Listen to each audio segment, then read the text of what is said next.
Hey, everybody, welcome on back. It's the Rubbin is Racing podcast. By the way, Spider, look at this new studio. It looks awesome. Doesn't it look kind of cool? It looks awesome. Instead of the TV screens, we got the printed out boards. So Rubbin is Racing with Spider and Large, but still fucking annoying. I should have had that changed. You should have. Why didn't I change this? Like, no one would know. So It's we're a gonna W. we're going to be doing. You got to try this Twisted History and Rubbin and any of the boxing stuff out of the studio. So finally, some respect. So this is the first Rubbin is Racing from the new HQ. I'm happy to have it. And this episode is brought to you by Body Armor Flash IV. I have two of the bottles right here in front of my screen. Flash IV delivers faster, longer-lasting hydration with over 2,000 milligrams of electrolytes. It seems like a lot, and no artificial dyes, flavors, or sweeteners like those other drinks. So whether you're training, traveling, or just feeling the heat, work hard. I can tell you right now, the AC is not ideal in this place. So I've been slugging the IVs as we're trying to put this studio together. Not really the athleticism that they want to have us talking about, but I use this stuff a lot. So Hydrate Hard with Body Armor Flash IV. Grab yours today at your local 7-Eleven's convenience store. And before we get going, NASCAR wants to remind you, Talladega this weekend, the NASCAR playoffs are back in Alabama. 8 remaining playoff drivers will compete at Talladega Superspeedway on October 19th. NASCAR at Talladega is one of the most badass sports environments you can be part of. They've got a Talladega rodeo on Friday, a Whiskey Myers concert on Saturday night, and then the Cup Series race on Sunday, all included with the Talladega College ticket offer. Not to mention there's free camping and tailgating in the North Park campground, which is where I think we had a couple of those concerts with DJ Slim McGraw. So great place to be. So rally a group of friends, pick up some beverages, claim your college student offer for less than $35. Don't miss out on the NASCAR Cup Series playoffs at Talladega, October 19th. Obviously this weekend. Get your tickets now at TalladegaSuperspeedway.com. TalladegaSuperspeedway.com. Alrighty, guys. So nice to have a couple of sponsors involved with this goddamn thing. Right. So we're just not speaking into the ether. But it's myself, Large. It's Spider in Chicago HQ. It's Moonhead from Points Unknown. Jacob behind the ones and twos. Quiggs is out. He's getting a septum pierced, which I think is a good sign for him. Finally fucking pulling the trigger on that thing. How's everybody doing? Spider, how you feeling after this latest race? What did you think of last weekend's race? I'm pumped, Large. I think, we talk a lot about the best playoff format and all the hypotheticals about changing certain things. Mm-hmm. I'm kind of going to be Joey Logano, and I'm going to focus on exclusively what the current format is. I'm done talking about hypotheticals or anything like that. Right. With this current format right now, I'm super excited. And for a lot of different reasons. You have Denny Hamlin, who's punched his ticket to Phoenix. Right. And then you have Joey and Blaney and the Penske's and the Fords on the outside looking in, right? Seeing if they can do it. We've seen them have historic kind of Cinderella runs as early as last year, as recent as last year. So I'm excited. We got Talladega coming up. I'm not going to tip my picks too much, but I think we're in a great spot. You have some of the best drivers remaining, and great storylines to watch, whether it be can Ford do it again or can Denny do it for the first time? So I'm excited. I'm looking forward to them changing this playoff thing next year just to see what they come up with, right? Yeah. I like we've said multiple times on this show, outside of Moon, we don't have a lot of historical perspective on what was better and what was worse, but I do know that people tend to romanticize stuff that's not around anymore. You asked me about my time on the New York Stock Exchange. Oh, greatest fucking place in the world. When I was down there, I fucking hated it. You know what I mean? It's blood in my stool. I lost all my hair and almost ended my marriage. So, I think you look back more fondly on things. So we'll see. We'll see if NASCAR can make some changes to keep everybody kind of happy. But to your point, yeah, I'm kind of having a good time with it. I probably should have mentioned from the outset, we have Corey Heim on the show. I don't know why I wouldn't lead with that. I apologize. So Corey Heim was nice enough. We've been looking to get him on. Just scheduling hasn't worked out past couple of times. We have Corey Heim on the show this week, and I'm really looking forward to talking to this motherfucker in a couple of minutes. So stay tuned for that. But to your point, Spider, yeah, I think it's one of those things where now you have a guy like Ryan Blaney, who everybody loves and stuff, but he does have 8 DNFs. Now he does officially have 8 DNFs. So he's on the outside, possibly looking in. I think he had said this week, he's not in a must-win situation, but he's pretty fucking close. And Joey had said the same thing. I think they're both in must-win situations, to be honest. We'll get into that in a little bit. Moonhead, how are you doing? Everything good? Yeah, doing great. Were you out in Vegas? No. Okay. Yeah, no. Why did I think you might have been out in Vegas? Oh, no, that was previous week. Were you out in Kansas? No, you were in Charlotte. You were in Charlotte. Wilkesboro. Yeah, I was at the late model test at North Wilkesboro. Late model test, and then you were at Charlotte for the Roval the week Yeah. before, right? Yeah. I'm sorry. Yeah, you're all over the fucking place. All right, so Denny gets his 60th, and he gets cheers. I thought that was kind of nice. Well, we're going to spend a little bit of time on the race because I know there's a lot of shit that's happened since the race had ended.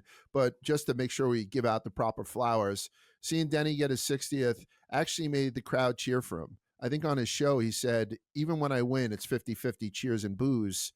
Before I win, when I get introed, it's 80-20 boos to cheers. But, so normally there's a little bit of elation around a winner regardless, but it seems like the whole crowd was kind of behind him. I didn't hear any boos. Did you guys hear any boos? It was kind of refreshing. No, I mean, it was weird to see, it was kind of like a very emotional win, I feel like. Yeah. Denny kind of dedicating it to his dad and kind of getting choked up in the post race. Yeah, it was special, and I think a lot of people were kind of supportive of that storyline. So a little bit refreshing. It seemed like you're right, Large, a little bit less booze than normal. Yeah, and I love booze, like drinking booze, and I also like when people boo too. But it did seem, and again, we don't know what's going on with Denny's dad, other than knowing that his health is apparently failing. And obviously, 60 is a huge milestone. But I don't think this is a different chapter for Denny Hamlin. I think those boos, and I'm going to ask you guys if you agree with me, that's a one-off. Everyone's going to go back to hating Denny starting Monday of this week. It already happened. Do you guys agree with that, or do you think that Denny's starting to shed the black hat? I think the people that have hated Denny will continue to hate him. Mhm. Just because I feel like a lot of NASCAR fans are stubborn. Like they make their mind up about someone and they're not really willing to change that. Um, so yeah, and I think rightfully so. Like to a certain extent, I understand why they might not like him. Like understandably he's a heel. Like he Yeah. embraces it. He pokes fun at like the people that talk trash on him, and I think I see both sides of it. But yeah, I think that those people that disliked him are going to continue to dislike him. I don't think this one win changes anything. Now, if he does win the championship and forces NASCAR to do like fundamental change in the sport that's going to kind of elevate it, I think obviously people might start thinking differently of him. But I'm going to ask you then, Moon. Are you?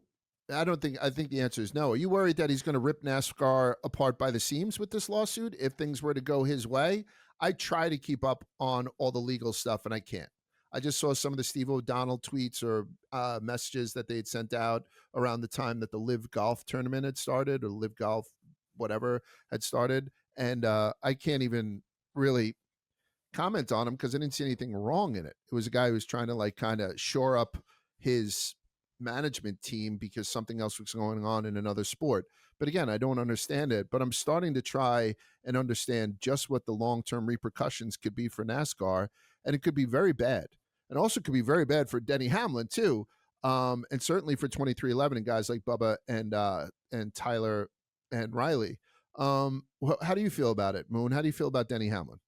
Yeah, I mean, as far as the lawsuit stuff, I'm kind of with you. A lot of there's so much to follow. Like I don't necessarily know who's right or wrong.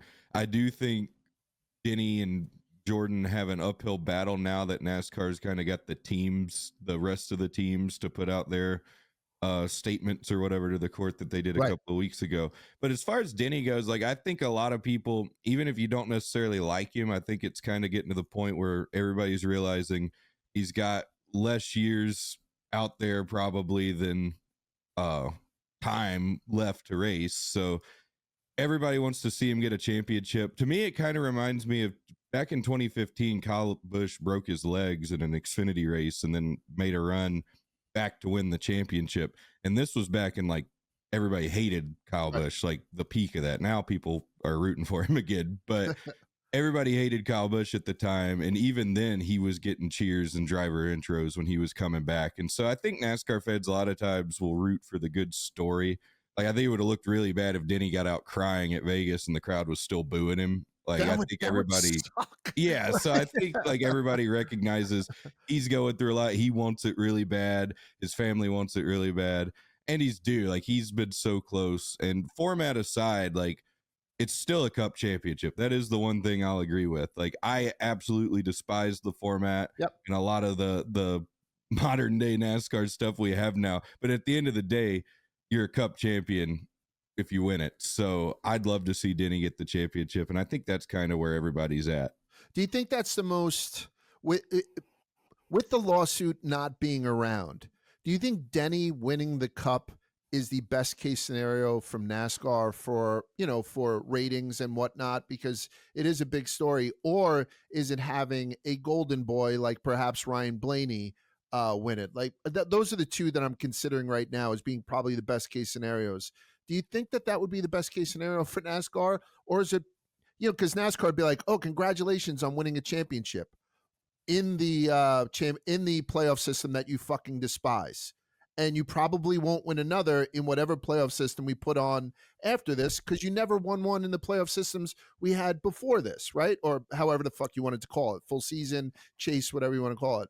How do you think NASCAR feels about Denny Hamlin winning potentially winning a championship this year? Because everyone else is like, oh, I can't wait till he goes up there and rips that trophy away from, somebody with the last name France, and then gives a big fuck you and walks off, which probably not going to happen.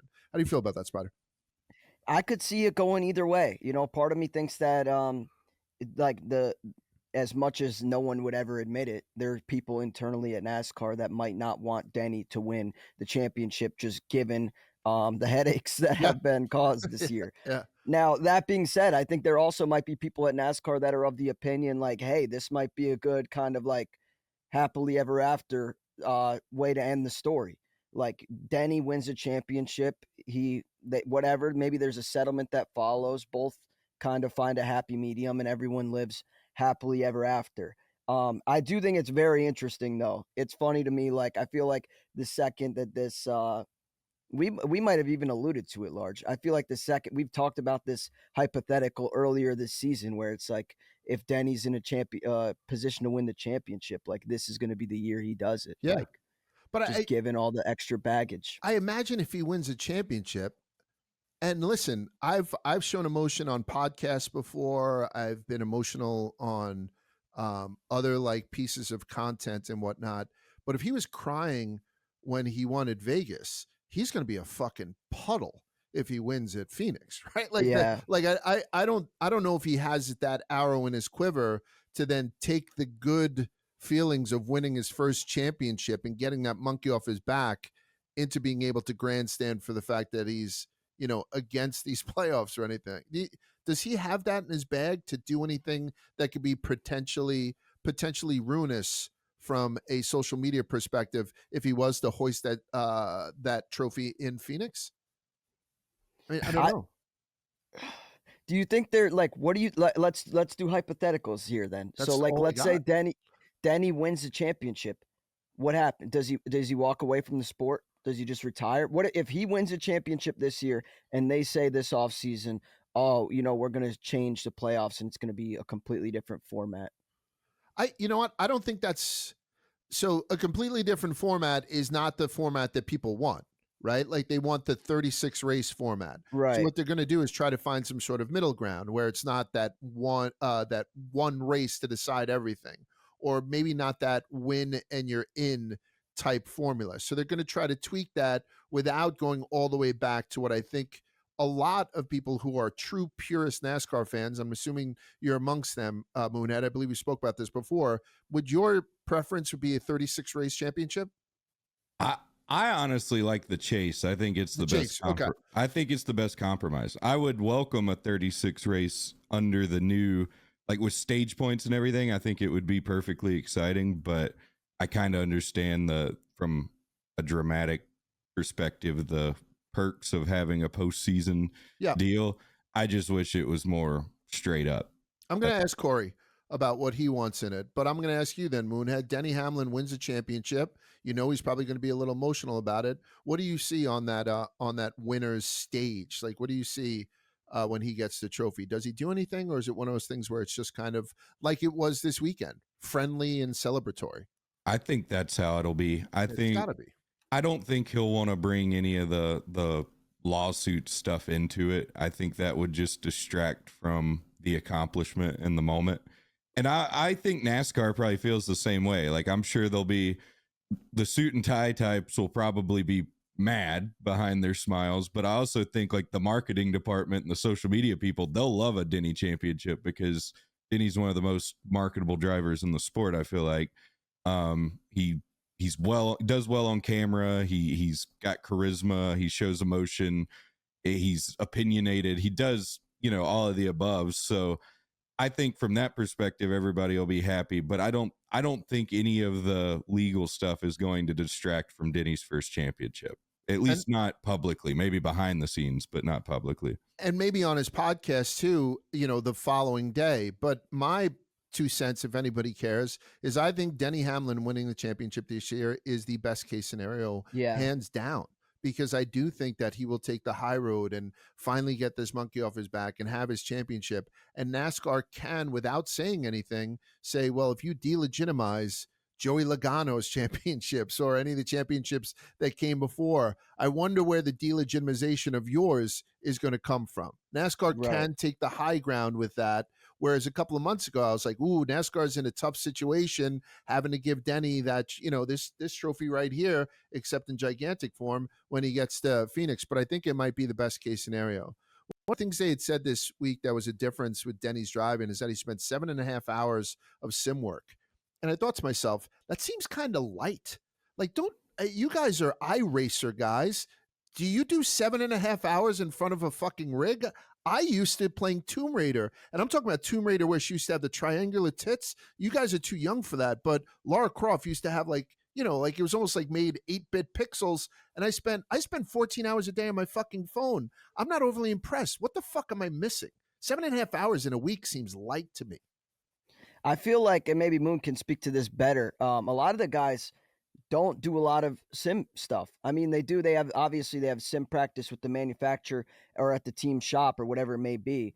But in terms of like actual, I would say more casual stuff, like what Moonhead and I are doing large, they're not really iRacing. I mean, maybe Hocevar, but I feel like most of them, I'm like, hey, let's get on iRacing. And they're like, hey, I don't have a setup. So 7.5 hours honestly does seem to me like a lot in a day and age where practice is kind of like limited. Although I guess a counterpoint to that would be if practice is limited, just spend more time in the sim.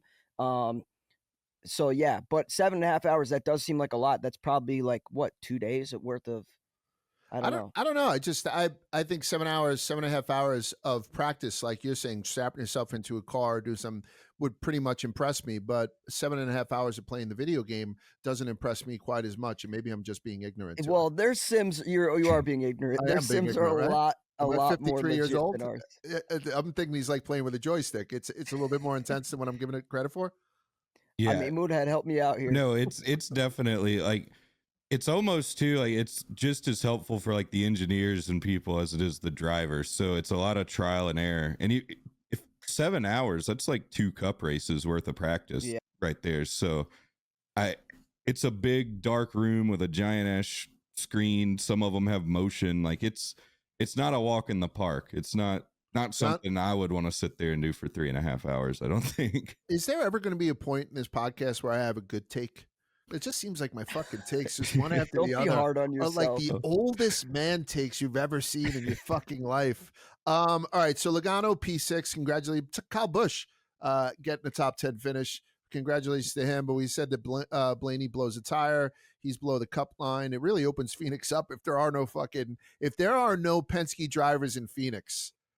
Yeah. I just wish I could get that storyline out to more casual sports fans, because that makes that race all the more sexy to me. But and that's not me rooting against Joey. I'm a Logano sexual. I mean, I'm out of the closet as a Logano sexual. I have been for a couple of years. So I love that storyline as well. But just the idea of the 4 guys who are above the cut line now, Denny obviously advancing, Kyle Larson, Christopher Bell, and Chase Briscoe, with Byron, Elliott, Logano, and Blaney being below the cut line. And we'll talk about what happened with Byron in just a couple of seconds. I'm going to ask you guys, who does Denny want to have in his championship, the championship 3 outside of him right now? Who do you think he would pick? I believe Bell and Briscoe are easy choices because teammates and Toyota setups, and he'd be privy to a lot of stuff, and it'd be great for Joe Gibbs Racing. And he is a teammate, at some point. I know he's a driver first. So it's that fourth spot.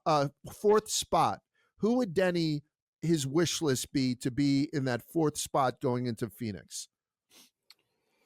Ooh. Oh man. I'm gonna say William Byron personally. You think it's Byron? Actually, no, I'm sorry. Yeah, Chase it's Elliott. Chase Elliott. Chase Elliott. Yeah. I'm looking at driver averages from Phoenix Raceway. Chase Elliott is the worst of Larson and Byron. So yeah, it would be Chase Elliott for me.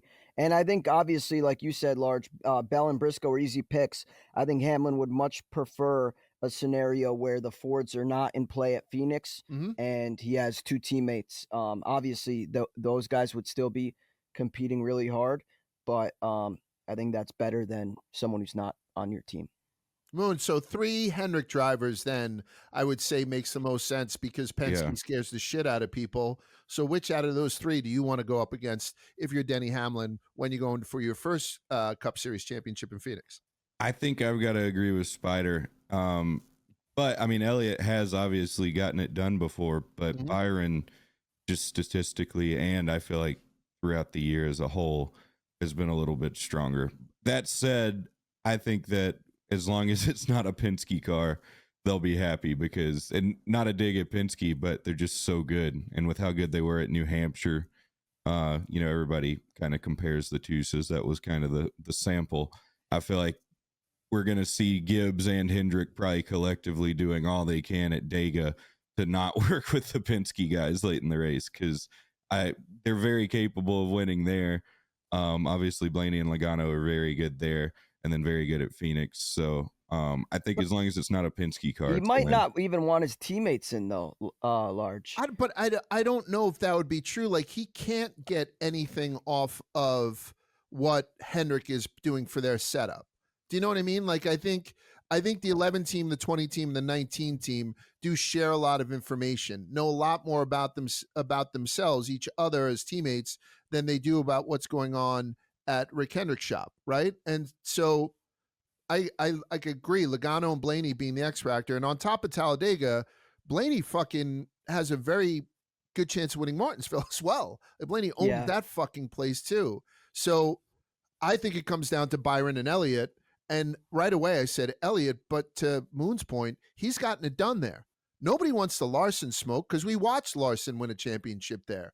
And if he decides to all of a sudden turn back into the greatest driver in the world, which, he's had peaks and valleys, and checkers or wreckers, for the most part as of late, whereas Chase Elliott has been pretty steady fucking performance this season as a whole. And obviously Byron has had a pretty good season until, Ty Dillon decided he wanted to pit. So it's like one of those things where I don't know what the answer is, but can he be selectively destructive over the next 2 races? Or does Denny Hamlin, and I'm going to get off of Denny's jock in just a couple of minutes, or does Denny Hamlin go balls out and try to win at Talladega, perhaps getting himself in some trouble? Does he go balls out at Martinsville? Or is it one of those things where he tries to play some defense for his teammates, or perhaps fucking tries to hook Blaney in Martinsville just to, keep him out of the Final Four? Do you think Denny's going to be racing for the win? Do you think Denny's going to be racing to put the right people in? And then how selectively destructive can he be over the next 2 races? I think he's going to continue to try putting together solid finishes, competing for wins. Like we say every week, momentum's a real thing. Denny has great momentum now in the most important part of the season. So, yeah, I don't expect him to kind of lift or get off the gas.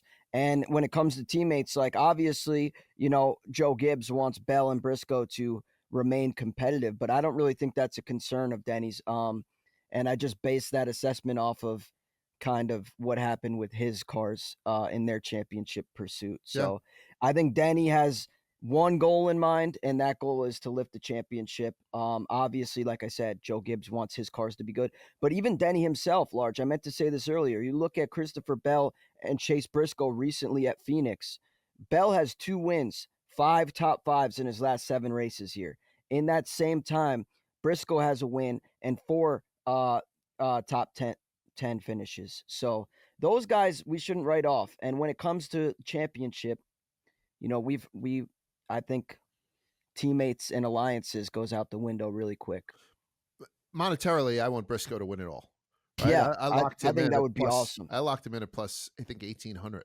Right? I mean, I'm a fucking genius if he wins. By the way, I'm feeling very good about it. By the way, I don't know if anybody who's listening starts to tune out towards the end when we make our picks, but I love betting on super speedways.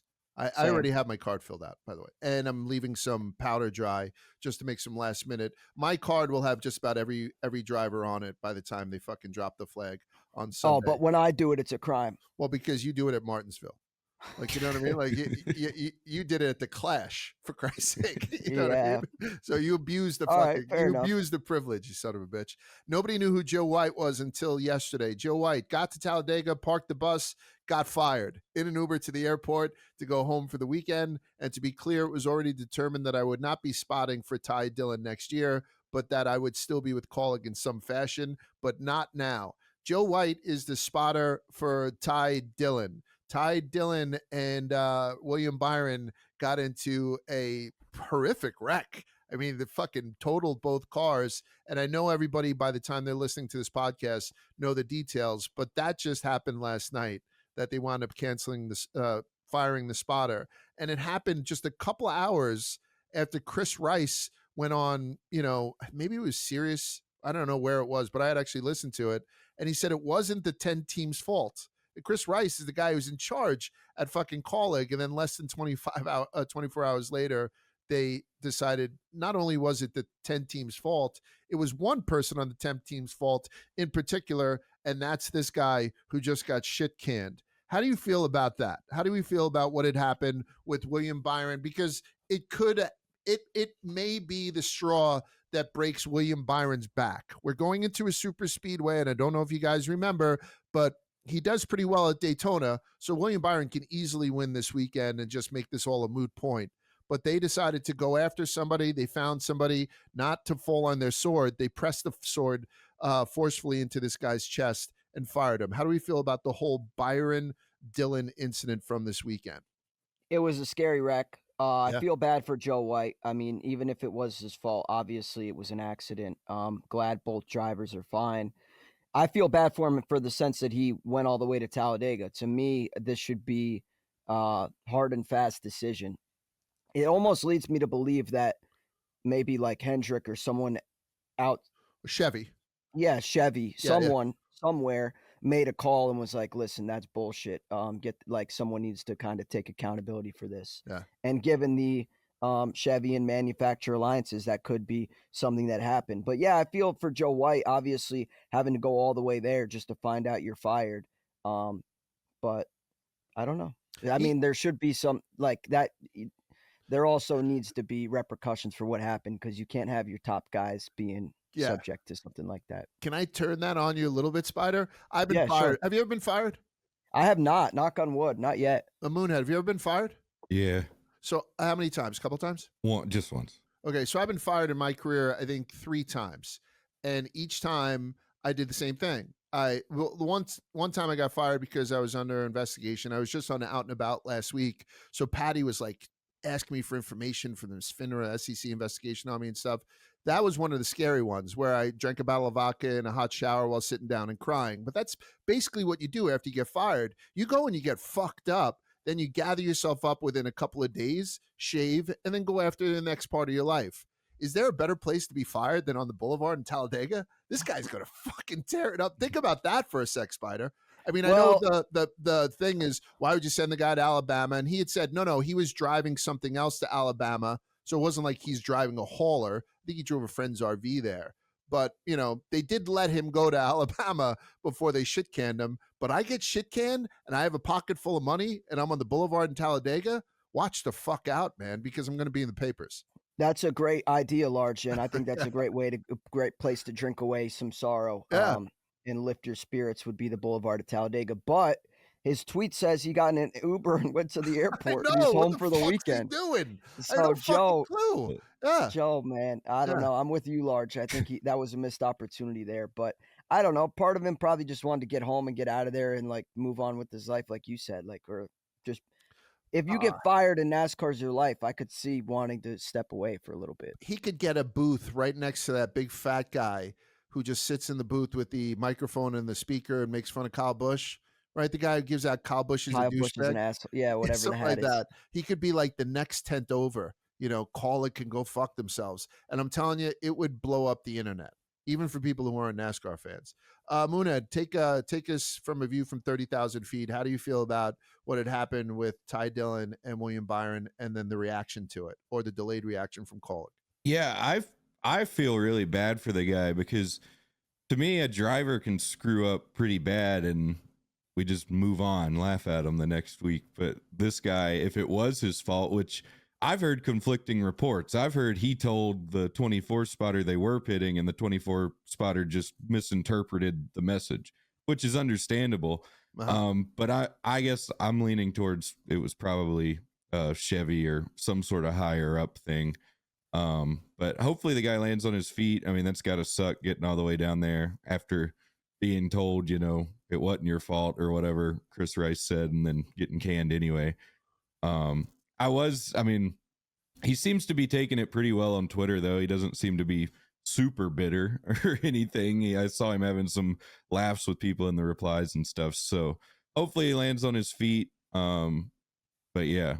Spider, let's be hypothetical and say that Moonhead gets fired in the same exact situation. How do you think he reacts in Talladega? Right? Don't you think they'd have to bring in more of a Yeah, brute I mean, presence? Moonhead would definitely be out on the Okay, boulevard. good. Yeah. We're on the same page with that. He'd be in the wheelbarrows, everything. And I think, well, you won the wheelbarrow race last year. You and Carson That's right. Hocevar, correct? Yeah, but that was Daytona, though, right? I think so. Yeah, that was Daytona this year. That's Daytona, yeah. Holy shit. Long year. Fucking blur.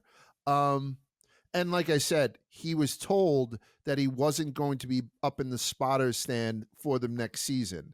So it's only cutting his season short by a couple of races, but it was that other part of it. But I was promised another position within the Kaulig operation for 2026. And it seems like that's the thing that went away. So I'm hoping that NASCAR sees this guy's resume, to Moonhead's point, and sees that, if you did make one mistake, or if he became a scapegoat for it, that he's still extremely hireable, and it turns into a happy ending. I feel bad for Byron, obviously, but that's it. That's fucking racing. Did you see not to interrupt you, awesome. the Michael Shane? McDowell? Yeah. I mean, that would have been 10 times worse than this one. That was fucking. So Shane Van Gisbergen, as he's weaving through Michael McDowell, I think, I don't know who was it. Bell was the other car that he kind of swerved around. I saw the onboard in my car on the way in, so I was watching it as I was driving, which is, I don't recommend people do that. And it was fucking awesome. I'm on an SVG kick lately. Obviously, I'll keep up the narrative and whatnot, but guy's getting fucking super scary. But that could have been a horrific wreck as well. And in speaking with Freddie, Freddie Kraft, who sat in for a couple of seconds with the Corey Heim interview because Freddie was in town with his wife and we were able to grab some dinner together. He was like, you'd be amazed how that doesn't happen just about every race. And it's a testament to how talented these drivers are, able to avoid that type of stuff. But, William Byron didn't run out of talent, but he was coming around hot, and he got him hot, and it could have fucked up his chance at winning a championship.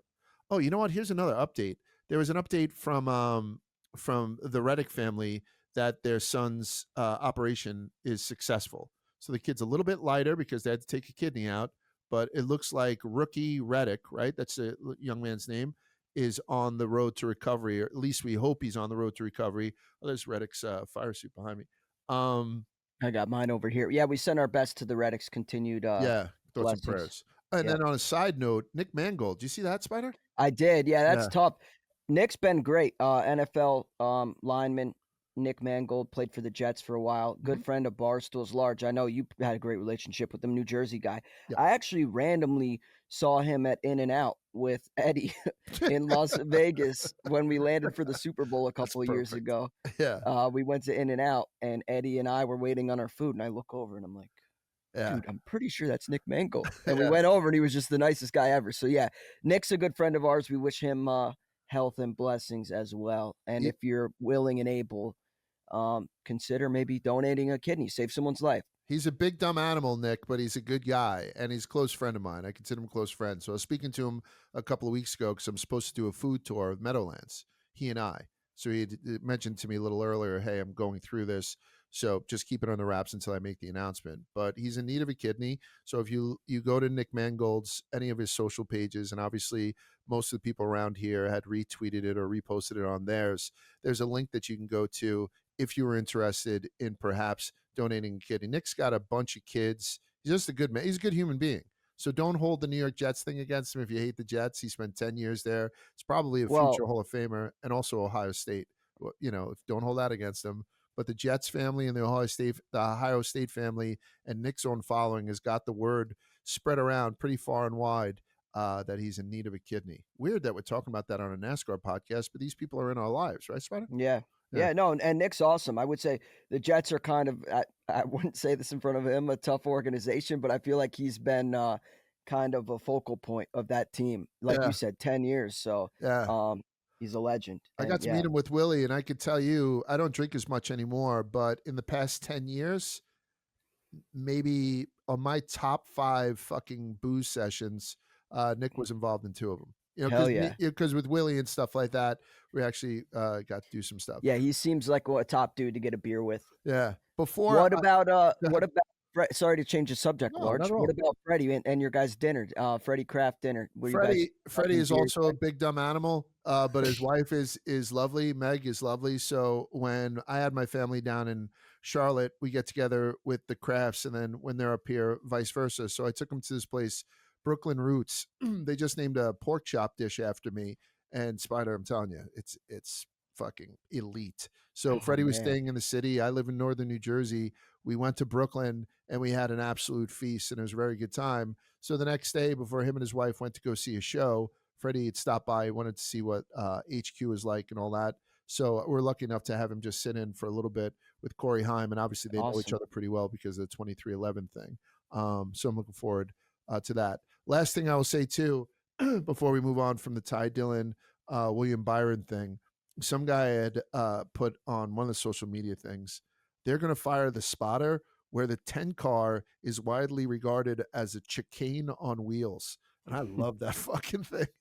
Like I want to know whose quote that is. Who came up with that? I don't know. I should have fucking, did some, but I read it and made me laugh out loud. So the 10 car is a chicane with wheels, but it is what it is. Ty Dillon's had such an up and down season, right? Because he was on that high, with the midseason tournament and stuff like that.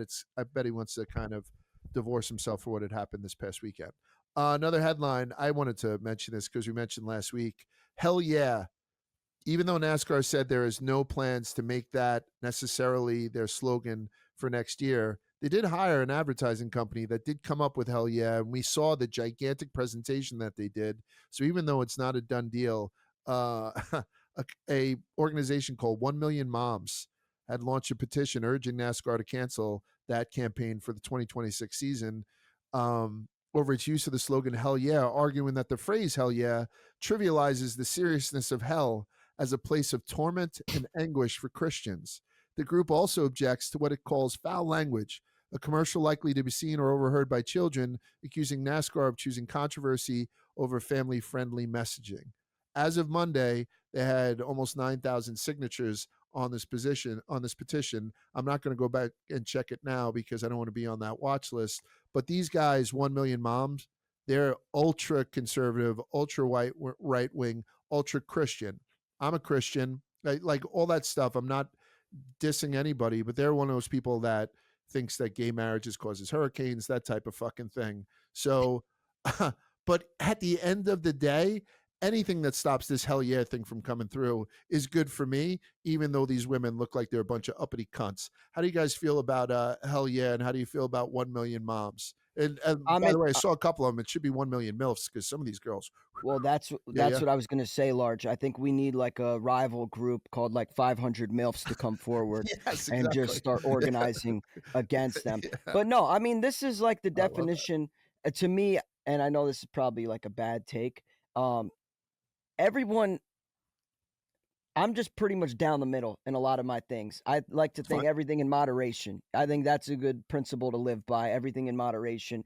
And when people are so one way or the other way on both sides, I think it's insane. So yeah, I don't think hell yeah is that like creative or worth all of the backlash. But then again, if it's truly 1 million moms, how do they only have 9,000 signatures? Like, what are the other fucking 900,080 fucking There's moms math doing? involved. Yeah. So yeah, I don't know. I think it's a little bit, these people are probably like the Karens that everyone knows. There's that one Karen in the neighborhood that like won't let their kids celebrate Halloween, or like, Yeah. the most strict kind of people. And large, I'm like you, like I consider myself a Catholic. I'm not super religious. I'm not by any example like a good example of that, but yeah, I don't think, I think you need to be reasonable about everything, and this just seems like they're kind of a reach, in my opinion. Where are you on Hell Yeah, Moon? Yeah, I agree with everything you said about the 1 million moms. That said, I might sign it just because it is such a bad slogan. But I think NASCAR realized that. Like, I do not buy for 1 second that they were not finalized with this. I think they just saw the backlash when it came out and realized it didn't land. But that said, hey, trial and error. I mean, I see what they were going for. I really do. But that said, yeah, I might join the 1 million moms and take a stand against this, because there's no way in hell I want to hear that all year. I might form a group like 30 dads, like 30 drunk dads, and say we want to replace it with fuck yeah, or something like that. You know what I mean? Like let's Honestly, they probably wouldn't have an issue with that. It seems like they're like, again, their quote is, more hell like yeah, trivializes the seriousness of hell as a place of torment and anguish for Christians. They should see the playoffs. Yeah. Yeah. That's Moon getting a fucking dig in. Absolutely. Yeah, and I think that the kids are probably then the type that are going to like secretly start going into that dark world of porn too. You know, if you don't let your kids see the word fucking hell, then you're guaranteed for them to probably get there quickly. Viking and Matt DiBenedetto part ways, but I think that gets overshadowed by Justin Haley being out at Spire. That 7 car is a sticky wicket. The front runner for that car right now is Daniel Suarez. No announcements have been made as of yet, and we're taping Thursday around 1:30. But Suarez seems to be the guy. I mean, people are like, "Oh, they're going to buy out Kyle Busch's contract." I know there was also some rumors that if Reddick decided to jump ship amidst all this lawsuit stuff, that maybe that would be a place that could offer him a seat. But barring anything else, it seems like it's Daniel for Justin Haley at Spire. You guys, do you buy, sell, or hold this move by Spire to bring in Suarez? I mean, I buy it, but reluctantly. I feel bad for Justin Haley. Me too. He went from having so much hype to just a lot of chaos this year, moving parts, losing Rodney, and kind of the turbulence that we've seen even with Corey LaJoie, if you go back a little bit earlier than Justin Haley. So it sucks, but I'm also a little bit concerned, like for Daniel Suarez or whoever inherits that ride. It seems like not legacy, Spire. yeah, Spire. Excuse me. I don't know why I just had a brain fart. It seems like Spire now is comfortable just having a revolving door with the 10 car, and it seems like there's pressure on whoever inherits that to really put up solid results immediately, and it doesn't seem like there's going to be a lengthy grace period. I would have thought that Justin Haley would have had more time or more reps with Spire, especially given the hype and narrative surrounding him as recently as last year. So yeah, for Suarez, I'm excited. I'm happy that he will potentially remain in Cup. This would be a good opportunity, but I'm equally concerned and cautious about what Who he do you will. like better from a talent standpoint, Haley or Suarez?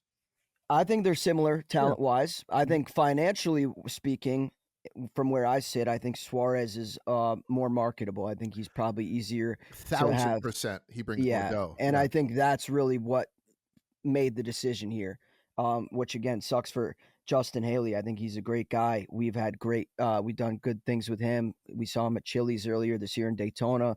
Great time hanging out with him. So I don't discredit what he's capable of providing sponsorship wise, but Suarez is on a different level. He's the only international guy in the fucking Cup Series right now. I mean, hell, they had him driving an American flag jockey scheme. And if that's not a testament to how much of like a salesman he is. But I on think. top of it all, like even with the Coca-Cola relationship Right. and the whole anything from Latin America puts their name on him. They didn't have that with LaJoy. They didn't have that with Yeah. Justin Haley.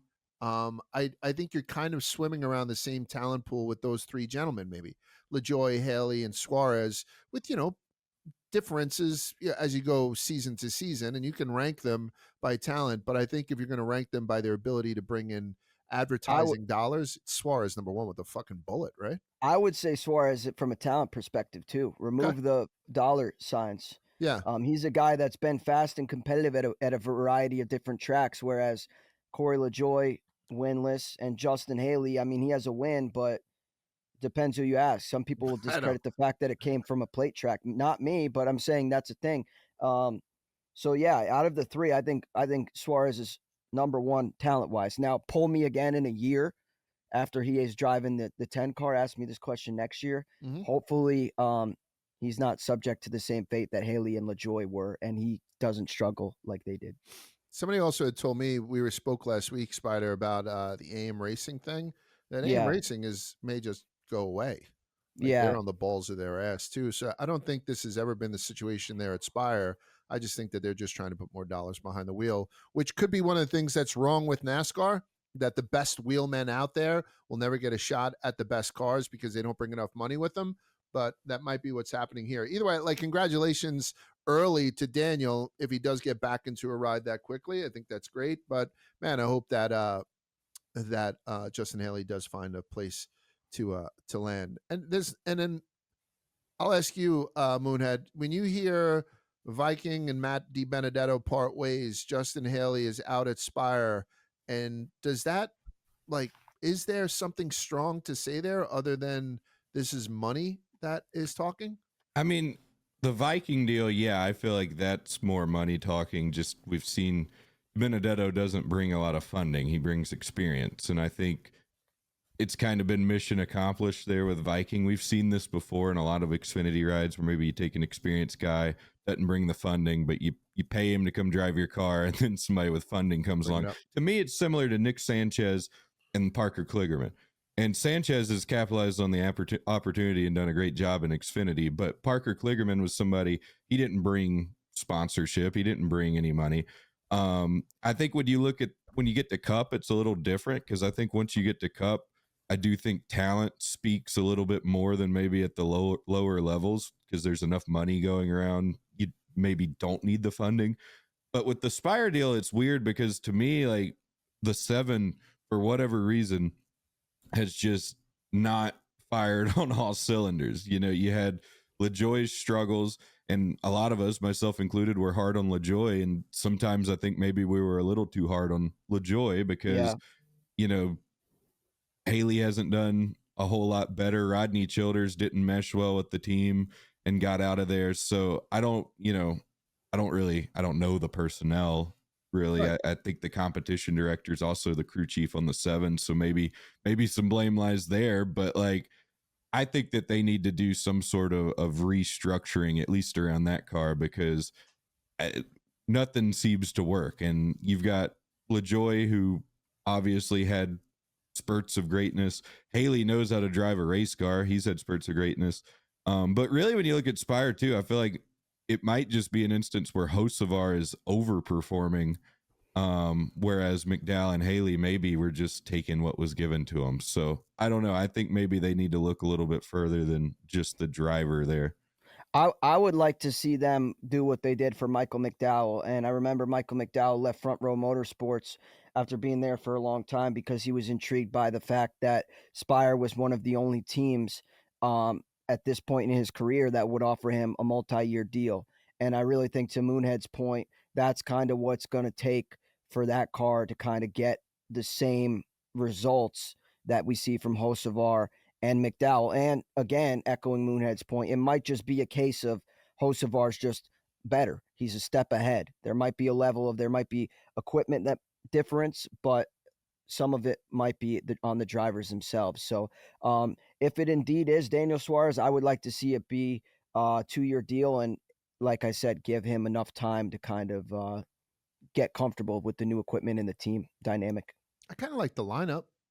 Like Yeah, now for Spire Media Day to have, Daniel come out, hey, mi amigo, and then, yeah. Carson lumber out. Then you got like McDowell. I think that's kind of a cool little I think lineup to put out there. they have a great lineup, and all those guys, I think their team will be great again in terms of um, like the financial side of things, working with sponsors and being media focused. Hocevar and Suarez are two of the top guys from that perspective, in my opinion. Hmm.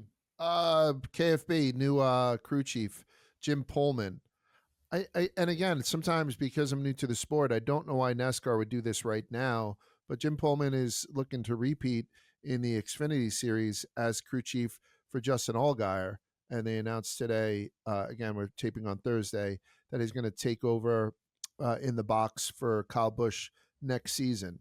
Is like we're 3 weeks away from this being done. Don't you think this guy should be concentrating more? Is this a headline? And again, I know I'm the king of bad takes. Should they have held off on this headline? Why would you do this when you're taking a guy from a very, very successful Xfinity team who's going for everything? He's going to Phoenix. I mean, Allgaier is not locked in, but I think he's like 44 points above the cut line. And with Eric Amarola, by the way, Eric Amarola does not mind just stealing wins in the fucking Xfinity thing. It's kind of cool and maybe frustrating for some people, but Allgaier is competing for a fucking championship with this guy Jim Pullman, and now everyone's just talking about how Jim Pullman is out the door next year for Kyle Busch. I think the better story would be Jim Pullman going over to Kyle Busch after he wins the championship or after the fucking thing is done, because this isn't an earth-shaking announcement no matter how you take it. From what I understand, Jim Pullman is a hell of a guy, like a real badass dude, like old school NASCAR guy. I can't wait to see him up on the fucking box. So even though I don't know how to compare him to other crew chiefs, do you think the timing of this is a little fucking weird? I think there's an argument to be made on that.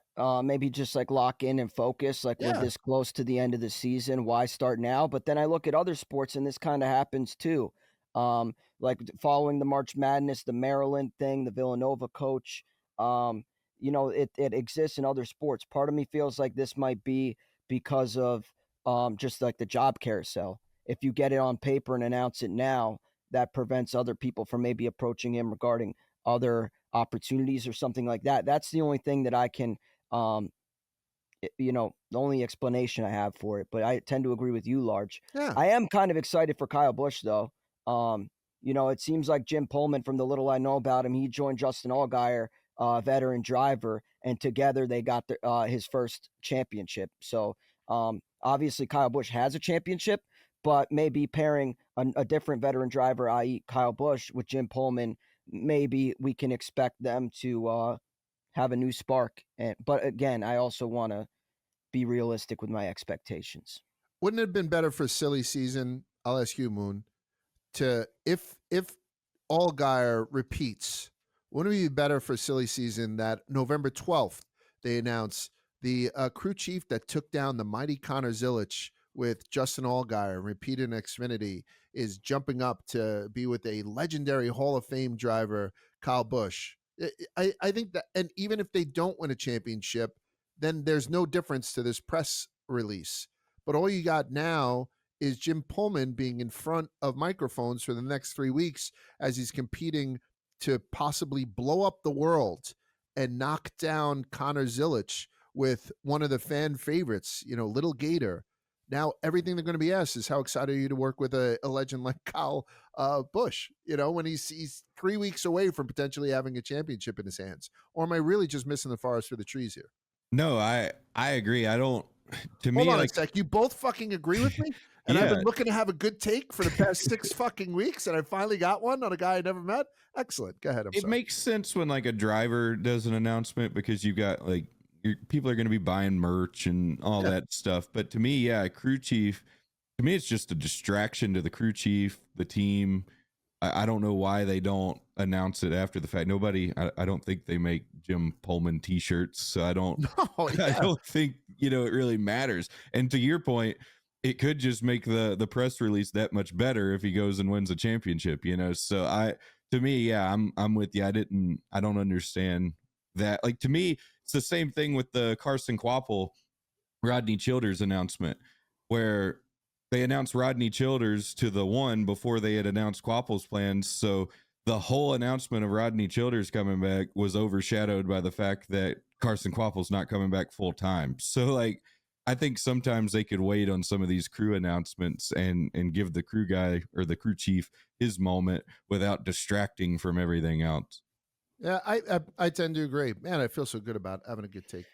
Butterbean's got a ride. Butterbean, it'll be the Ram driver. Reigning ARCA Menards Series champion Brendan Butterbean Queen will be the first Ram truck driver for the 2026 Truck Series season. Queen is the first of 5 drivers to be revealed for Kaulig's Ram-backed lineup after winning 8 races and scoring 17 top 5 finishes in 2025.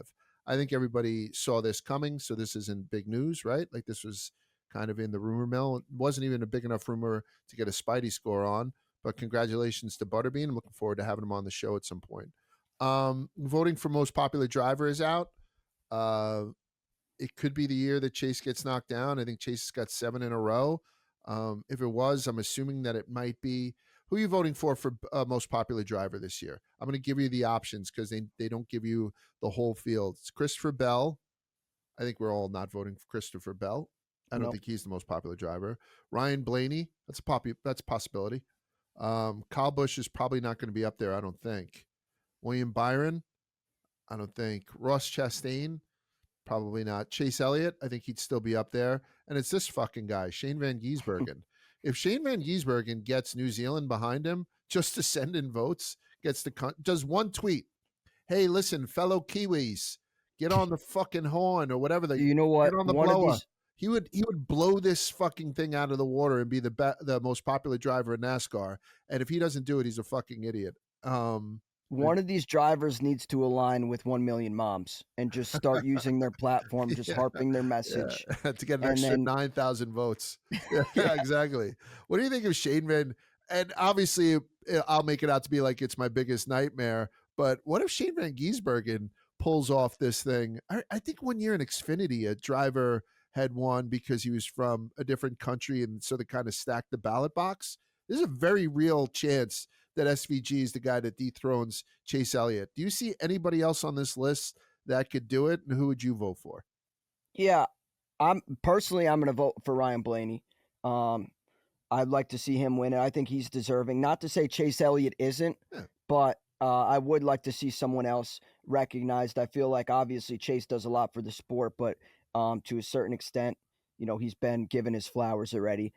Blaney is very deserving in my opinion. He gets my vote. He does a lot for the sport, and he's also very competitive and arguably more of a threat to win than Chase Elliott at this point in time. So yeah, I think Blaney should be most popular driver, and I feel like he deserves it just based on how many years in the past he's probably been snubbed. We've seen him do creative kind of campaigns against Chase Elliott in years past, trying to take him down. So I would comfortably vote Blaney, and that's nothing against Chase Elliott. And when I said no before for like Christopher Bell and Kyle Busch and William Byron, I mean that they're kind of a waste of a vote because I don't think there's enough, support for them that they'd even be in the running. But I think Blaney would be a worthwhile, like if I vote for Logano, it's fucking waste of a vote. I'm just being an asshole. I don't know. I think Logano less than some of these other guys. Like I don't think Bell or Chastain is really going to win this, and I could be Larson, wrong. I mean, Larson's got a pretty big following. I don't. I'd be shocked with Denny, obviously, but I think Larson, Elliott, Blaney are all non-wasted votes. Yeah, and I think your biggest fucking X factor is the Kiwi. It's SVG. So I don't know. I think I'm going to cast a vote for SVG because I want to be part of that story. To be honest with you, I'm going to change my vote from Logano to SVG because I want to be on the winning side just once. But Moon, who are you voting for the most popular? I know that you circle your calendar every year for when the most popular driver thing comes out. It's one of the biggest things. Yeah. Christmas, Valentine's Day, and this. Who are you voting for? I might join you on the SVG train because cool, right? Looking at the list, Chase Elliott, he'll probably win it. I really don't see him not winning it. He'll definitely win. But Blaney, I think Blaney, SVG, and Larson for sure they'll put up a fight. And Denny, I mean, Denny's got a lot of haters, but Denny does also have a lot of fans. And I think Yeah. hot take here. I think Kyle Busch, I don't think he's got a chance to win it, but I think if they give us the full rundown of who ended up where, it would not shock me to see Kyle Busch in the top 5, maybe even the top 3, just because of how many people are rooting for him now. I don't think Denny's a wasted vote at all, Large. And I go back to the question you raised earlier on the show. You said, was Denny not getting booed? I do think the tide is turning a little bit on Denny. People are starting to kind of warm up to him, similar to what we saw with Kyle Busch and his transition to RCR and Chevy. It seemed like people kind of found a soft spot for him. So, yeah, I think Denny, like Moonhead said, don't discount the fact that Denny has a loyal, massive fan base. Sure, you know, a lot of these drivers like Blaney and Chase Elliott might appeal to a more general audience, but I do think Denny, with the momentum he has, and who's to say if he doesn't rattle off a couple more wins that he could go on a run here. There's a lot of Denny fans in the woodwork, I'm sure, that have been watching him his whole career that have kind of fallen out of love given his struggles in the playoffs and his lack of championship that now may come back and lock in.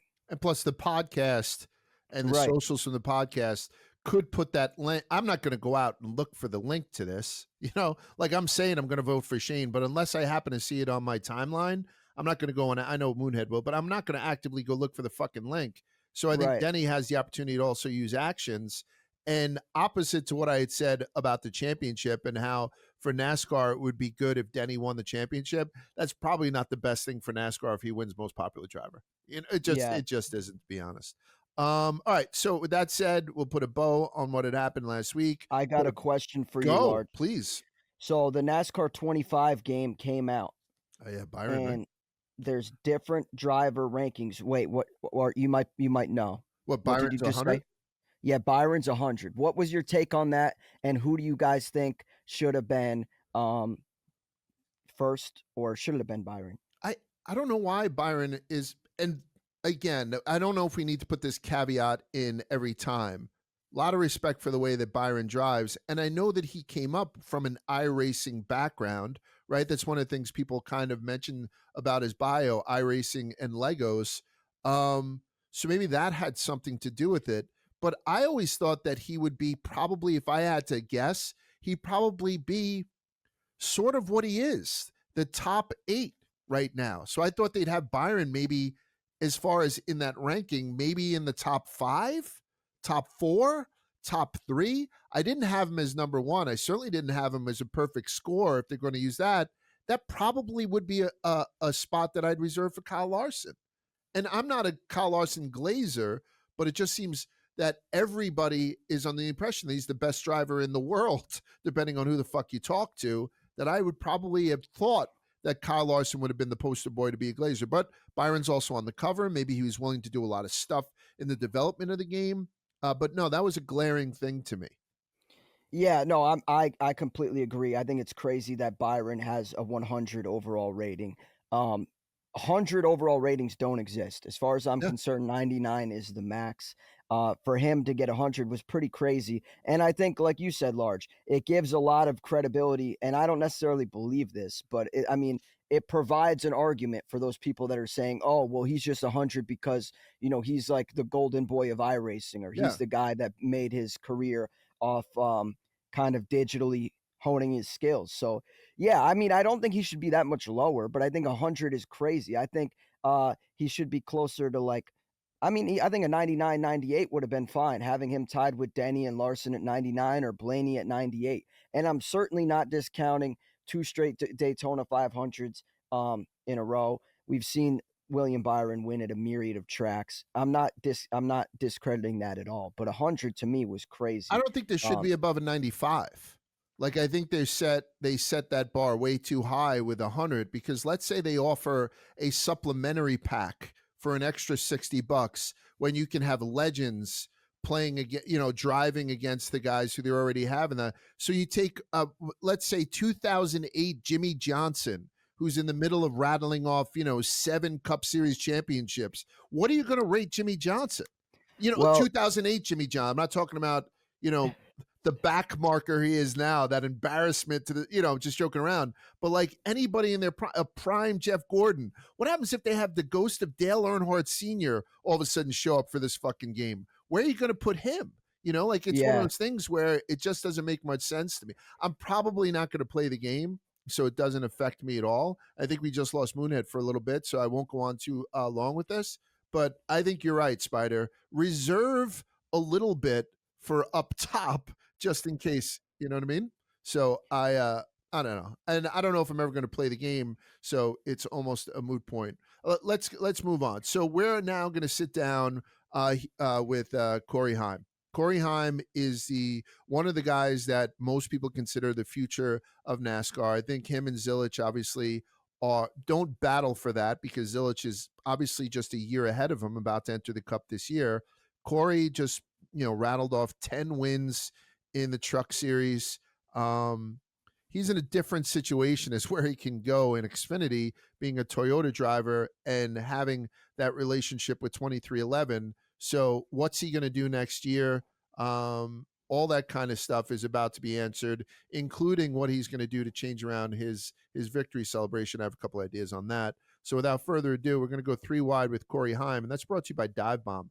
Dive Bomb Industries gear is designed to perform in the toughest conditions. They make products for the outdoorsman, the hunter, and the sportsman. They even have golf polos and everyday wear. Just to prove that, look at the fucking sweatshirt I'm wearing right now. This is a beautiful olive green Dive Bomb hoodie, and it's a little bit balmy in New York. It's about 52 degrees when I left the house today. Perfect sweatshirt weather, and I feel absolutely comfortable. And people have told me multiple times I look extremely sexy whenever I'm wearing something from Dive Bomb Industry. So if you're a guy like me who's given up and you need just something to give you that extra edge to make yourself look attractive, go to Dive Bomb Industries. If you're a hunter or a fisherman or anybody who does any outdoor stuff, go to Dive Bomb Industries. There's no reason not to. So check us out at divebombindustries.com. Use code Rubbin15 at checkout.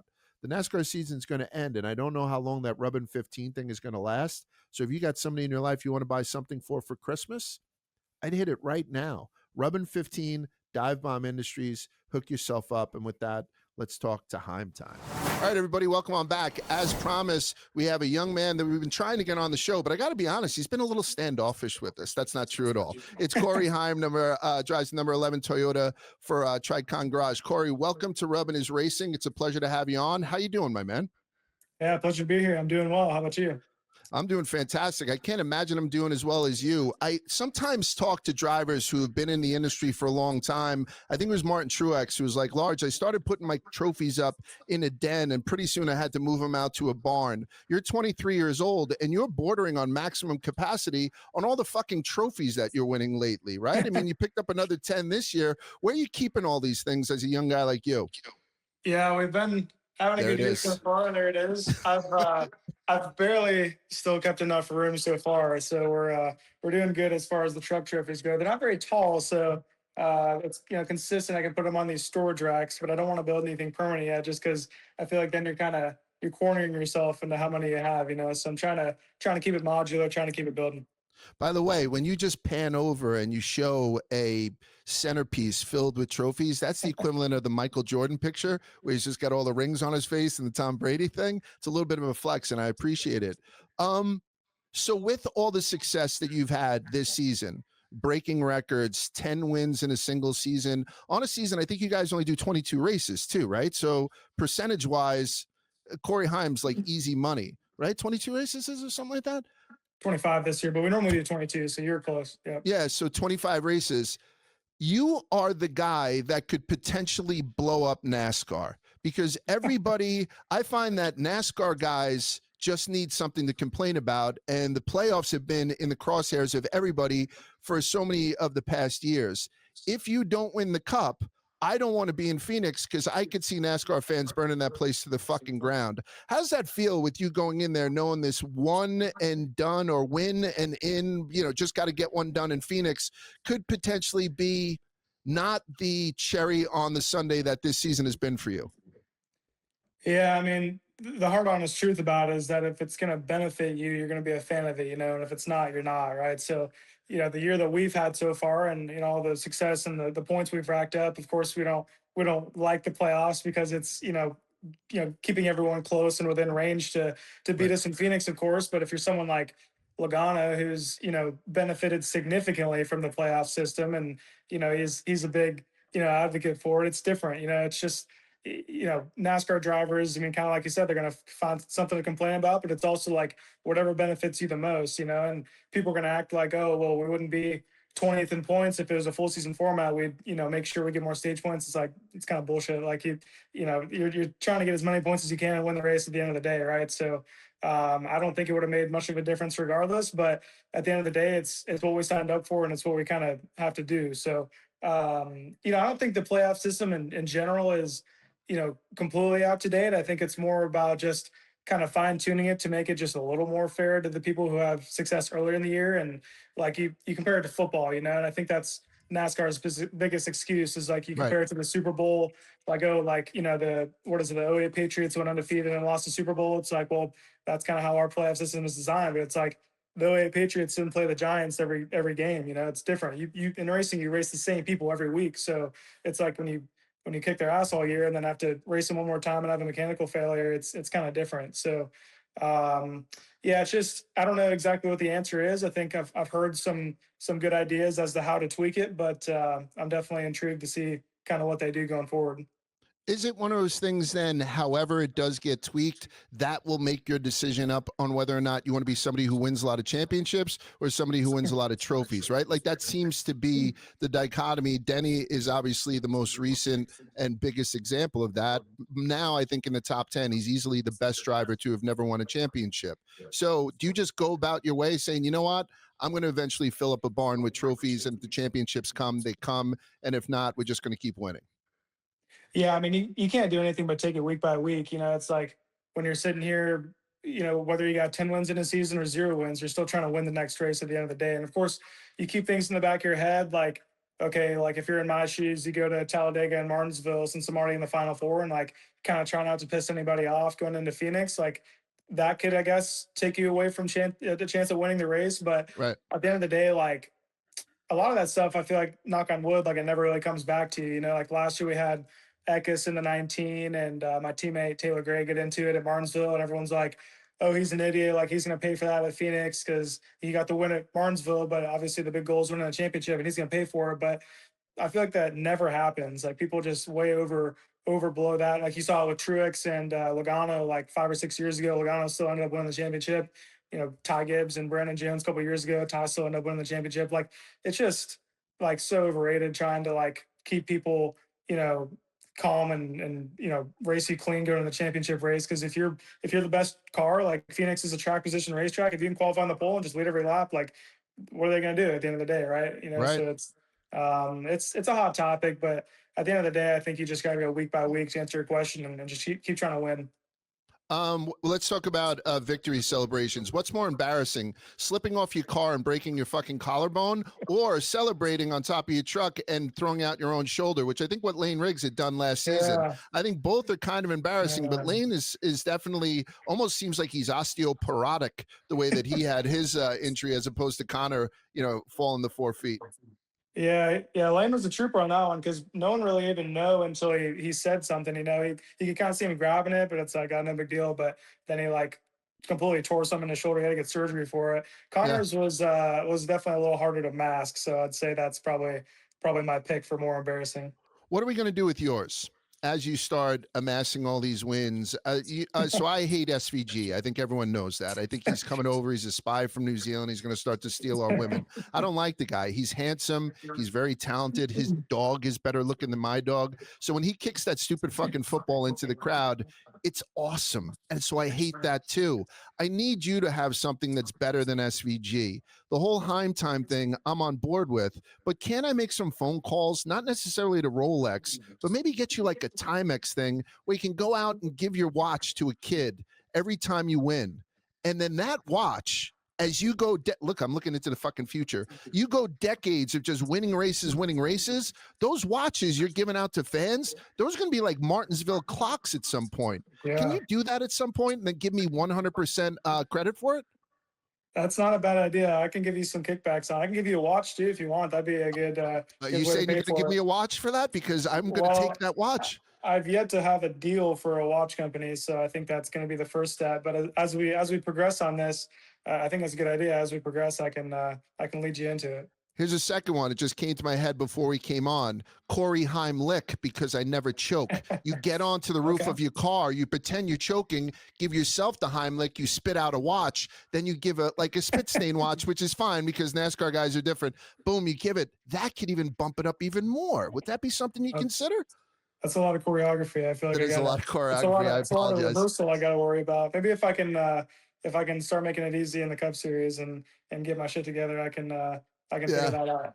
I'm looking at the schedule for next year. How excited are you for this whole St. Petersburg thing? I mean, I'm dying to kind of get out to Coronado, with the Cup guys and all that stuff. But I think I'd love to get down there and watch that St. Petersburg race. How are you looking at that schedule next week and seeing races like that? Does that turn you on or no? Yeah, I mean that's cool. I mean, it's considered a street race, right? Yes. Excuse my lack of ignorance on that. No. But yeah, that's cool. I mean, you've been kind of busy winning races, so I'm going to give you a pass on that. Yeah. No, that's cool. I mean, they kept that under wraps pretty good because I never heard light of it until they actually released the schedule. So they did good on that. But yeah, I mean, I think all kinds of different types of racing. I mean, we tried Bristol Dirt for a couple of years there, and it wasn't the greatest success in the world. So kind of going this street course route, I think, is a good move. And I honestly wish they kept Chicago.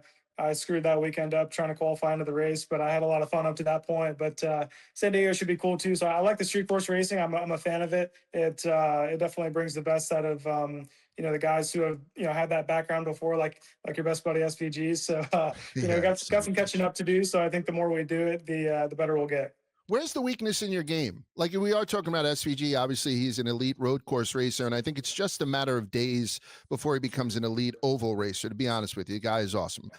Where is there any kind of gaps in your game that you're actively working to fill in right now?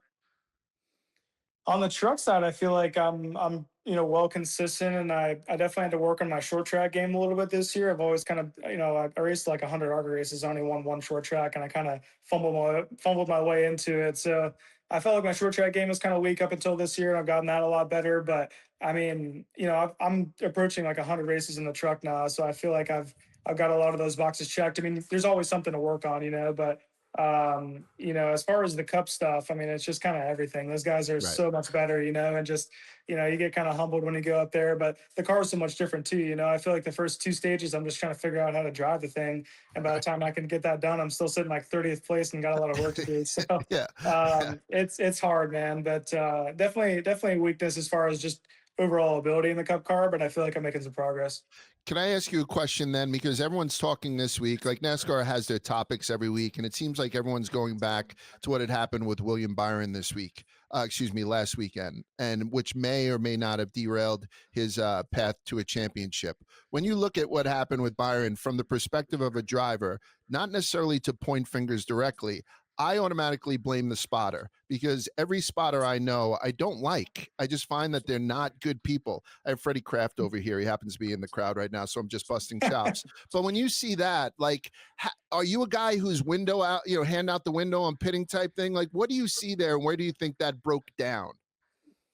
That's a great question. I've actually asked a couple of spotters about it. I haven't talked to Freddie about it yet, but man, I'm honestly shocked it doesn't happen more often to begin with. Like, I mean, when we go to places like, Vegas is not that big of a deal because you got so much time to react to it. I think some of that comes down to, I think Byron just left the pits. So, I don't know if you know this, like anytime we leave the pits, it's like go time. Like you're trying to get after it and make as much lap time as possible. So he's probably just dialed in trying to make lap time at that point. I wasn't paying attention, but man, when we pit at places like Bristol and like even Martinsville, some of the short tracks, it is like so sketchy. I cannot believe people don't get run over more often. So I think it was just a bad deal waiting to happen. And it looked like the 10 kind of missed the corner. So it just spiraled everything out of control. But yeah, that's pretty dangerous. Like I'm honestly shocked that both of them were totally fine and dandy after that one. That was a hard hit. But you would agree that spotters in general are not good people, as Freddie Kraft just sits down in the seat right next to me, right? They're just not good people, correct? Yeah, 100%. Especially that Giants hat on. He'd agree with you 100%. If you took that hat off, I'd like you a little better. Oh, yeah. Oh, wait, who do you root for? I'm a Steelers. I'm a Steelers fan. I don't have a rivalry, but I was gonna say, what the fuck? It kind of pissed me off that Steelers didn't take Jackson Dart, so that's why I'm mad. Yeah, he's blowing. I tell you, him and Cam are blowing up New York right away. Like right now, you can't get jerseys because anytime New York can get just a semblance of some sort of good football team, we just can't. And same thing with the Knicks 100%. too. We just spend such a long time. All right, so you also date a girl who is an accomplished driver. When you guys go out for a romantic evening, who drives? Recently I've been driving. We've had some fender benders recently with my girlfriend, so we gotta clean that up a little bit. Off the Okay, racetrack, unfortunately. I hear you. So she could probably use a little bit of a spotter. And That's then right. who are the guys you kind of hang out with around the garage? I hang out with honestly, I don't hang out with a lot of drivers. I mean, one of my best buds was Chase Purdy for a while there, and then he moved away to be a pilot. So another friend of mine was Parker Chase. He moved to Texas. So all my friends have moved away from me recently. It says a lot about me, I'm sure. But yeah, I need to find some new driver friends, I guess. Freddie, do you have anything for this gentleman? No, I'm just a little upset with him that we work at the same company. I'm having to watch him on your podcast Yeah. instead of ours. But So we were out to dinner last night. Fred's lovely wife, Meg, is here also. By far his better half. I can't believe sometimes his bottom half. And so we were sitting out there and I'm like, I have this gentleman tomorrow. He's like, I don't got this fucking guy. I'm like, that's because you're not as good of a podcaster as me and you work for a second-rate podcast. I believe that's what I had said that's to you. exactly what. Yeah. So it's nice to have Fred come on and whatnot. So it seems like it's a real team atmosphere for you when you envision yourself going up to the cup. I just wonder how much pressure you put on yourself as you're going to start to kind of build up into these other series. Because I ask for report cards for people on their season so far, particularly people in their rookie seasons. Your season this year obviously is an A++, but how much pressure are you putting on yourself as you're going up in series? As you know, you're going to be in NASCAR for the next 20 years. Yeah, I mean, definitely a lot of pressure in all seriousness. Like it's, especially with the part-time year this year and last year, Right. just having to, only have those couple races to perform is kind of a big deal. And it's like so difficult to go out first in qualifying and, get good track position to begin with. And then just from there, it's like, it's just a battle, and you of course want to go out and kind of prove yourself and prove that you belong and your worth and whatnot. I mean, a lot of people, obviously talk about how good the truck stuff is. So to get out of that and go perform on something else is kind of tough and it's puts a lot of pressure on me. So I mean, I think overall my cup year this year was decent. Of course, we had a hiccup with the Chicago Street Course and Richmond wasn't great, but honestly the other three I thought I did overall well in, and we all kind of blended well and had a good day. So but to answer your question, yeah, it definitely puts a lot of pressure on me. All right. Well, I'm not going to keep you much more because I know I have you at a busy time of your day, but I just wanted to thank you for carving out some time for us. I'm probably going to hold that to you, the free watch, right? Because at some point I would like to have that free watch, and I wish you Also a nothing pretty but good idea. it's not a bad idea, right? I think that Heim time, and then you go over to a kid, and I'm not talking Rolex again. Like we get something kind of in the middle of the road. You make a lot of money. I think it'd be one of those things that it would be something special for everybody, right? Did he not like That'd the be cool. throwing up a watch idea? He did, yeah, by the way, I mentioned the Heimlich thing. He's like, I'm not licking anybody, or if I'm throwing anything up. So it's one of those things. But either way, kind of honestly, like I'm hoping that I get to talk to you over the next couple of decades as you rack up the wins, rack up the championships, and rack up millions of fucking dollars. You know what I'm saying? I appreciate that, and just keep giving Yeah. Freddie tips on his podcast, and maybe we'll go on there one day. Absolutely. This is I was Corey. going to give him a compliment before he left, but fuck him. No, like from your view, from 30,000 feet, I had Joey Logano on last week, and I said to Joey, Connor Zilic, right? Because we were talking about Connor Zilic, is this kid the real deal? Yes, he's the real deal. You see how much people are talking about him. We got to draft at the beginning of the season who you would build a team around, and I drafted Corey. Like I was the guy who drafted Corey because I think that he's the future of the sport. Is there somebody that's comparable to this kid from a talent standpoint? No, I think that Connor and Corey, I think we're 1A, 1B, and now that obviously Connor's getting his opportunity, I think Corey's the next very deserving guy. But the biggest thing I can say about Corey is, and it's not so much from the roof that I see it, it's more in the meeting rooms that we have. Corey's at 2311, I'm at 2311, and how much Bubba and Tyler and Riley and everybody in our company value his input. He's the young kid, he's the rookie, but a lot of his input, a lot of his sim work goes into what we do and just makes our team better in general. So I think that's a big compliment to him, how much we already rely on him to make our team better, and now he's just going to step up more in the future, I hope. So all you need is the right spotter, maybe steal this asshole from Bubba, and then we'll see you guys win a bunch of championships. Corey, again, thank you so much for your time, and we hope to talk to you in Phoenix. All righty? Hey, thanks, guys. Appreciate it. Take care. All right, so that was Corey Heim. What do you think? What do you think about Corey Heim giving out a watch? I mean, I said at the end, I was like, Corey Heim, why not go Heimlich? Because Corey never chokes. And I said, maybe just cough up a watch on the top of the car and then give it to a kid. I know that's ridiculous, but I think Heim time, giving out a watch, like just a Timex, $100 Timex to somebody, that could be an absolute sought after eBay item that, you know, if this kid becomes what everyone thinks he's going to become, which would be somebody who one day may get 100 rating on NASCAR fucking video games. Isn't that a good idea for me, Spider? I think I had two I good love ideas it. today. Yeah, I think we've thrown the drivers a lot of good ideas in terms of celebrations. This Really one's a have. great idea. You look at NBA. NBA just upgraded or updated their patches on their jerseys now. So the rookies this year are going to be wearing a little bit more unique patch than the rest of the non-rookie NBA players this Okay. year. And what they're going to do is they're going to turn them into trading cards, and they're going to use that patch in the cards, and it's going to be super fucking rare. There's all this Oh, hype. shit.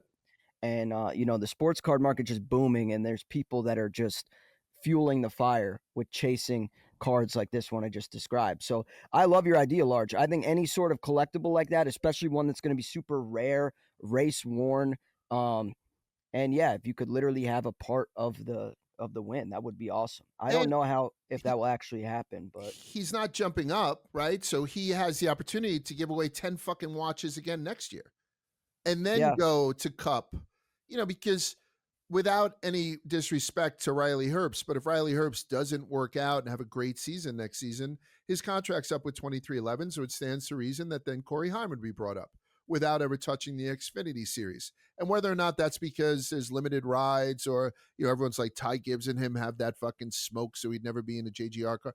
I totally get all that stuff. But what we know is if he comes up to and becomes what we think he's going to become, I think it'd be pretty interesting. Be like, oh yeah, I was at a fucking truck race in at the Grand Prix in St. Petersburg in 2026. Corey Heim won it, and then he came out and he gave my kid a watch, and now I want to sell it to Large for $1,000. I think it's just one of those things to consider. But either way, I'm hoping to have that kid back.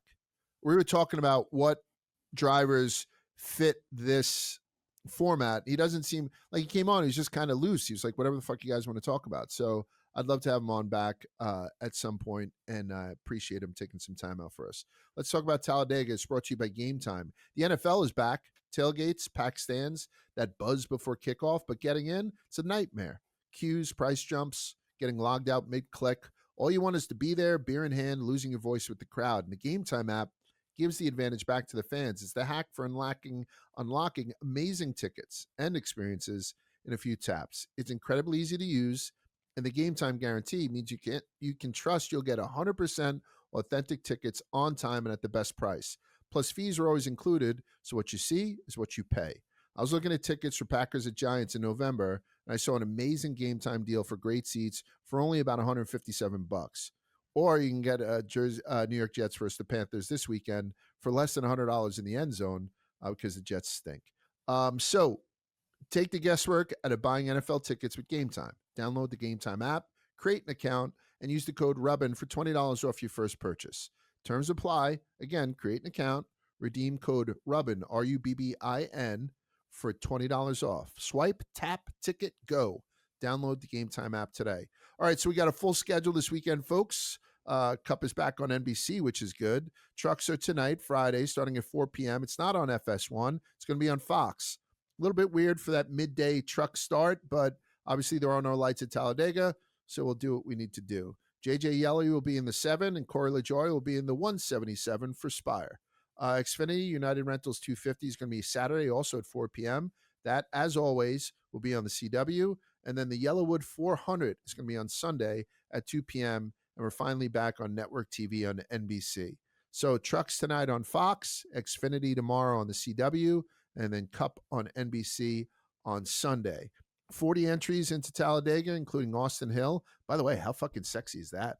Austin Hill's going to be in the RCR's 33. You talk about Ty Dillon potentially causing William Byron to miss the playoffs. Austin Hill could take out 17 fucking cars. And then Fasta Pasta, Anthony Alfredo will be in the 62 for Beard Motorsports. And BJ McLeod will be in the Live Fast 78. Catherine Legg had her last race last week. She won't be back for the rest of the season, but welcome back to BJ McLeod. So big weekend. Spider, you've said it multiple times for people on their bucket list, and Dave has said it before.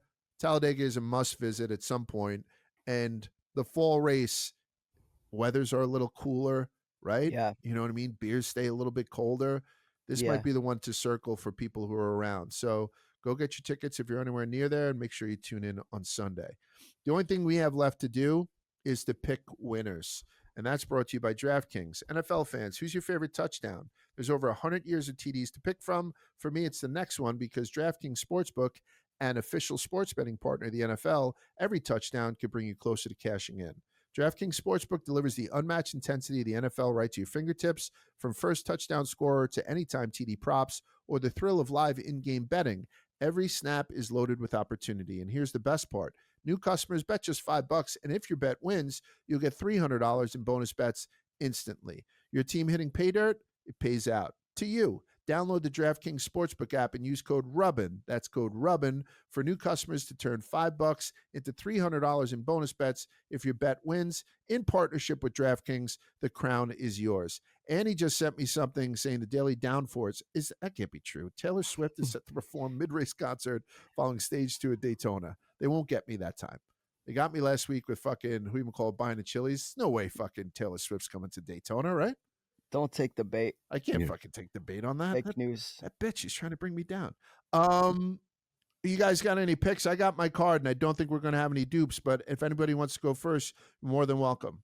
Yeah, I'm happy to go first. Go ahead, brother. I'm really intrigued by the Penske drivers this week, particularly Blaney and Logano. Cindric has been historically nasty at super speedways. I feel like he's always in contention, but so has his teammates, and they have more that they're racing for, given the playoffs, and they're back against the wall. So Blaney and Logano. Blaney is plus 900. Logano is 10-1 plus 1,000. I'm also going to take a little sprinkle on Kyle Busch, who's 20-1. For some reason, I got a Kyle Busch feeling this weekend, and I need to see what that's about. So I'm sprinkling him. Also, there's a couple top 10s I like.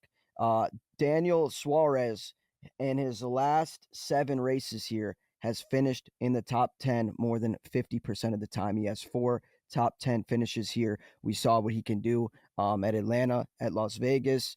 I like Suarez. His not racing for playoff implications, but that might even mean more, if that makes sense. Yeah. I could see him wheeling really good. And then also Eric Jones, another guy with 4 top 10s here over the last 7 races at Talladega. He's plus 160 for a top 10. So those are the 5 plays I like. I have 3 outright winners, Blaney, Logano, and then a little sprinkle on Kyle Busch. 2 top 10s with Suarez and Eric Jones. And an option here, if you guys don't want to take Blaney or Logano, or you want something a little bit more realistic, Ford plus 160, I think, is worth a look this week. I like the Fords this week, despite speaking highly of, Eric Jones, Toyota driver, Suarez, and Kyle Busch, etc. I love it. Those are my picks. And we will have a pick 6 as well. We've now cashed, I think, 4 straight weeks NASCAR Sundays we've hit on pick 6. So yeah, I saw that one lady retweeted that she was like she was riding you and not riding you. I should have chill, dog. I could have picked a better fucking term. I apologize. But yeah, Spider picks winners. That's no guarantee because you're never allowed to do anything like that. That's but right. I'm just being hypothetical here when saying when we're picking what we hope to God are winners, but they typically tend to be. Although I've been on a streak. I hit last week again too, so I'm like getting back to even, but not really hitting anything too big. Moonhead, anything jump out, leap off the page at you? I do like Blaney. I'm gonna take Reddick to win. I'm probably also gonna take Stidhouse to win. I'm gonna do some crazy top 10 parlay that I'm not gonna bore you with now because that'll be a game time decision. And then I'm also gonna double down on my Cody Ware pick from Daytona. Oh Jesus! I didn't look stupid. He led laps. So yeah, he certainly didn't. I'm kind of rooting for chaos in this one. A lot of people don't like the chaos I do, and especially, I'm glad that Talladega isn't a cutoff race, and I'm glad that it's this late in the playoffs. But I think it still has the possibility to get a little fucking wild at the end. So I'm not touching anyone to win unless they're, plus 2,000 or more. So the 3 people I'm taking to win, and again, half units because they're long shots, but I'm taking Bubba at plus 2,200. I'm taking Briscoe at plus 2,200. I'm taking Busher, the 3 Bs. Bubba, Busher, and Briscoe all at plus 2,200 for the win. That's what I'm putting in there. I'm taking Zane Smith at plus 200 for a top 10 finish, plus 200, double my money. I'm taking Shane Van Gisbergen, also around plus 200 for a top 10 finish. And then I got a 2-pick parlay just with Christopher Bell and Ryan Blaney over Kyle Larson and Chase Elliott. So a couple of things we're going to have in the wind, but I'm telling you, go to DraftKings. You'll be amazed at some of the odds that you're going to be getting, particularly for winners at Talladega, because it's one of those tracks, one of those speedways where anything can happen, and there's playoff implications obviously on the line. All right, that's it for us for Rubbin is Racing. Thank you guys so much for tuning in, and we will see you next week on Rubbin is Racing. Peace.